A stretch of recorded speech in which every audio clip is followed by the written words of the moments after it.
Hi, it's Scott. ROCKFILE back with another podcast review for you. Going to talk about the 2010 film The Man from Nowhere in its recent 4K edition.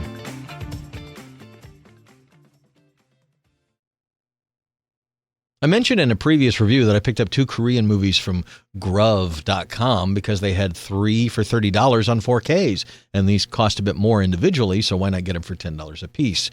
You can listen to my review of The Wailing, which was one of 2 movies that came out on 4K from Wellgo, this movie distribution company. They came out in December, and I finally got them on 4K, and now we're going to talk about The Man from Nowhere. This is a movie that, you've seen the storyline before. It's not exactly the most original. You've got a guy who kind of runs a pawn shop. He deals with his next-door neighbor who's a bit of a floozy and drug addict. She's got a daughter who seems to kind of understand him.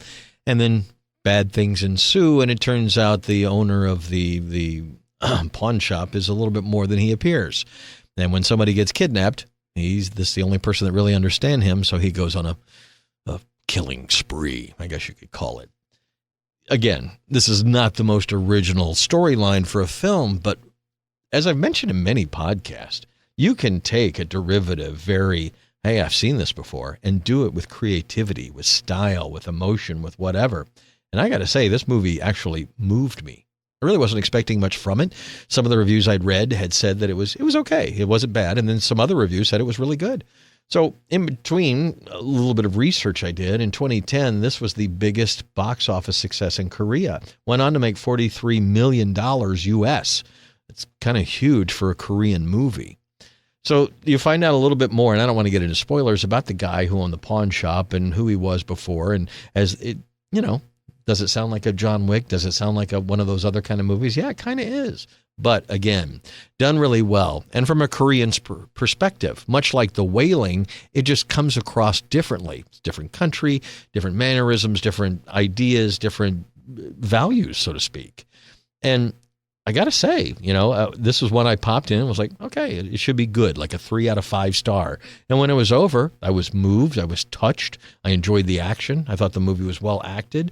All in all, I would give it 4 out of 5, if not higher. It was really good. And jaded movie guy, if you can get me to tear up in more than one scene in a film, that's pretty rare because I've kind of seen everything. And I know how movies are made. I know what actors are like. I know what directors are like. I watch them. I'm entertained. I'm transported away to another universe for a couple hours. But, when you can take something that this has been done a million times and do it with this kind of panache and flair that I don't want you to think it's like it's like a John Wick stylized kind of film. It's very down to earth, very gritty.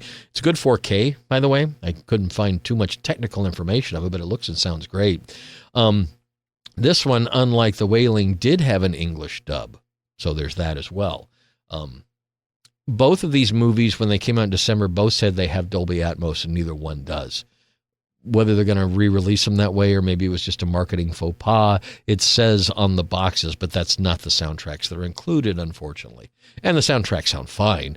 I just kind of was hoping for that whole Dolby Atmos object-based thing.